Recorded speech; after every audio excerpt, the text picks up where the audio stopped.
Hey everyone, it's Brett from Hope to Prosper. I'm here at in the Green Belt in San Clemente, Forster Ranch, and just gonna walk the dogs on a simple walk. So gonna take it easy on my foot, it's been hurting. So anyways, just wanted to say happy Father's Day to everyone, and thank you for following my channel. And today's subject is overcoming the fear of retirement. All right, have an awesome day. Oh, forgot, I'm here with Bailey and Millie. Gonna try and walk them both, so we'll see how that goes. All right, thanks a bunch. I wanted to talk today about overcoming the fear of retirement. This is something I struggle with a lot early on, and it seems like a lot of others are struggling with it as well. I get a lot of comments from viewers who want to retire, but they aren't sure if they can. And I created a video about leaving the tech industry, and it's really blown up, and it's become my most popular post. I have probably about 350 comments, and there are a lot of people who are trapped in tech careers and looking for a way out. But they aren't sure if they could retire at this point, and so they seem trapped. So I wanted to make a quick video to help you guys evaluate your viability for retirement and to bring some new confidence and some encouragement to those who choose to go for it. So first, let's talk about being on the fence. Even though it was 16 months ago, I remember being on the fence like it was yesterday. And it's a lonely and frustrating experience. I wanted to retire, but I was so scared. It seemed to be like a never-ending list of things that could go wrong, and no guarantee that any things I had planned would go right. So it seemed like I was sitting on the fence forever, even though it was just like a month or two.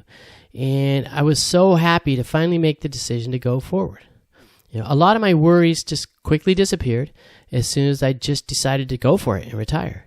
So taking bold action sometimes beats inaction every time. Now, obviously, you don't want to make a foolish move, but sometimes you just have to say, I'm just going to go for it. And that's what I did, and it worked for me. So I'm very happy about that. Also, I just wanted to say thank you to all my new subscribers and my old subscribers that have been around a long time. And welcome to my channel to the new people, and I appreciate you so much. I can't even tell you. All right, let's talk about my aha moment, because this was key for me, and I want to share it with you. So anybody who's followed my channel for a long time, they know that I really struggled with my decision to retire, and I honestly didn't think I could afford to retire. I was searching for a new job, even though I didn't want one, and it took months before I realized I could even afford to retire. And it was based on one single thing in one single moment, and that was when I learned about the 5% rule, called Guyton's Guardrails.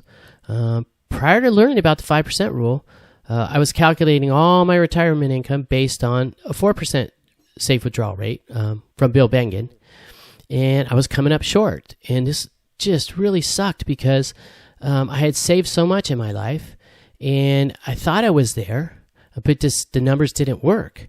And I could afford to pay my bills on 4%, but I didn't have enough money to pay for my health care. So it was just a red light. It was a no-go. And then finding just a simple rule, it just changed everything for me. All of a sudden, when I went to 5%, all the numbers worked, and I was able to retire with confidence. And, so I just want to say, retirement came a reality for me with just one single change to my plan. And I want to bring this up for a very important reason. If you feel like you're stuck, or you feel like you're not quite there, don't just accept that out of the box.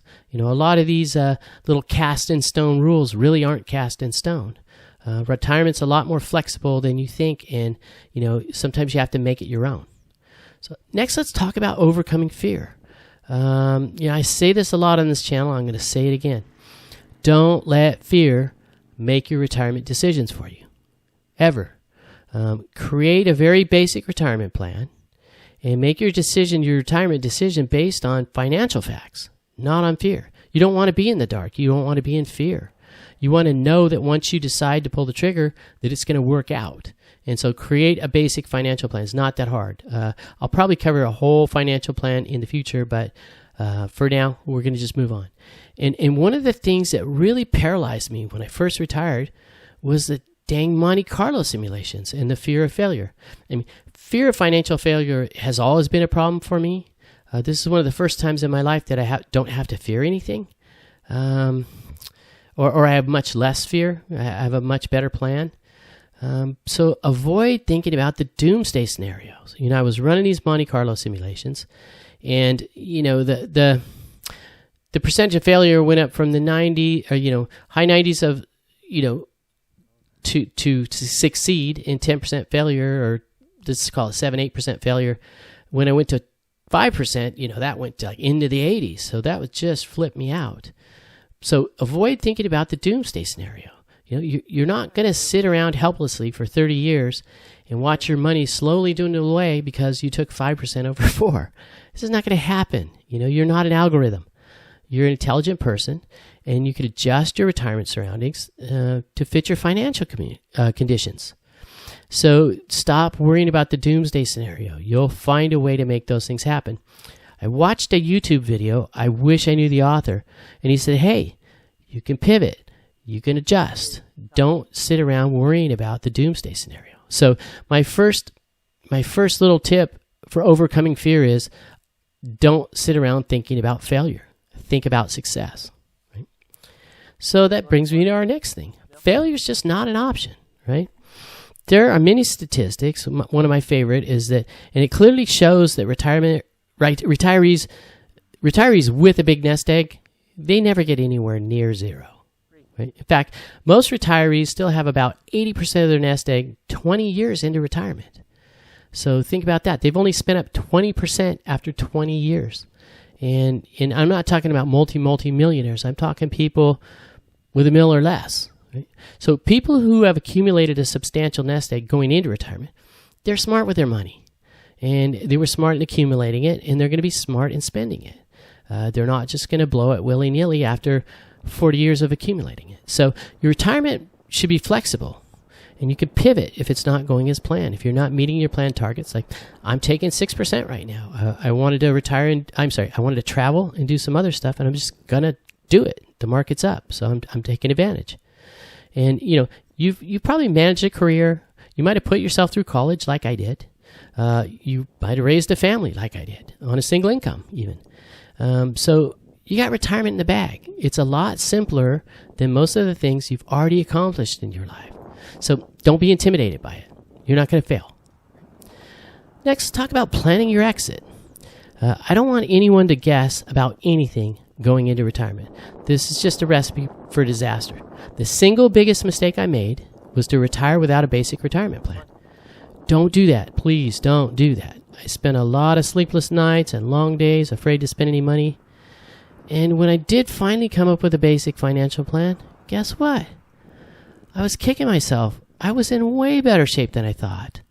I thought it was going to be sketchy, and then when I ran the numbers, I was doing great. So a year and a half later, my plan's way ahead of schedule. My portfolio's up despite living on it for a year and a half.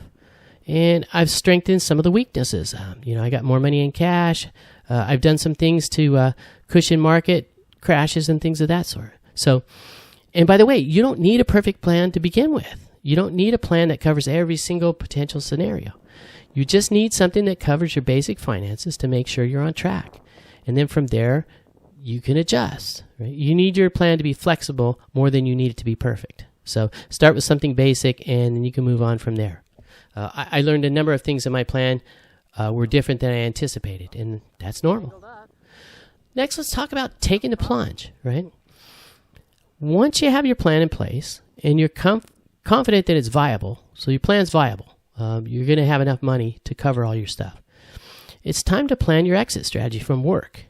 And it's not always possible to leave on your own terms, but it's preferable to winding up on the streets like I did, getting laid off. Layoff and health problems claim a lot of retirees. I think it's in the neighborhood of 40 to 50% of people just get pushed into retirement way before they expect it. So keep that in mind and don't count on anything. But if you can plan your own exit, you're going to be better off. Here's some things that I recommend you put into your exit strategy. Right? Number 1, can you get a severance package?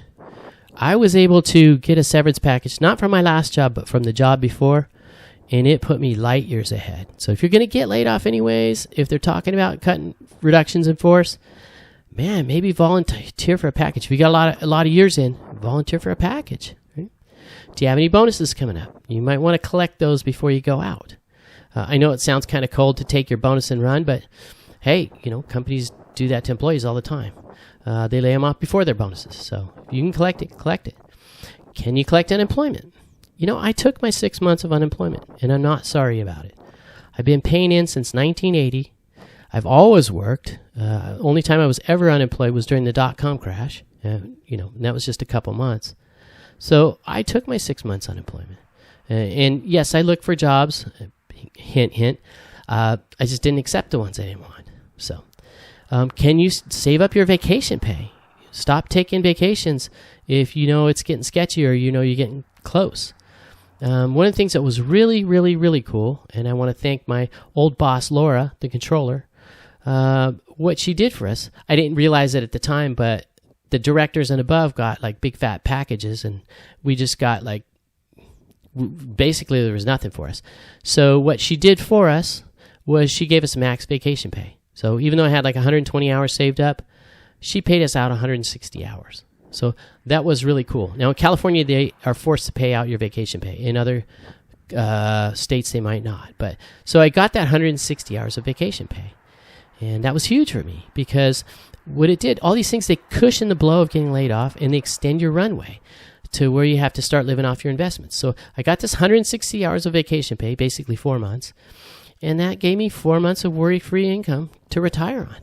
So I didn't have to worry about taking out of my investments for like 5 or 6 months. It was great. So just peace of mind. If you can do any of these things, they all help on the way out. So in conclusion, let's wrap it up. Knowledge is confidence in retirement. You want to know that you're going to do well and have the confidence in your plan. And you also want to remain flexible, like we talked about, in case you need to pivot or adjust your plan, or if you're not going according to plan and you need a little more money. So if you don't have a high degree of confidence in your retirement plan, you may not be ready yet. You may want to put it in another year or two and plan a little better to leave the workforce. Okay, we're going to call this the end of the walk, and we're going to head on back. Man, it's hard to wrangle both these dogs, especially this puppy, without the appropriate collars. So anyways, had a good day out. Hope you enjoyed the subject matter. Hope you enjoyed coming along.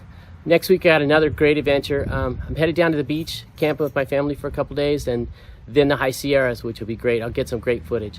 So anyways, thanks for coming along. I wish you all health, happiness, and prosperity in your life. And we'll see you next week on our next big adventure.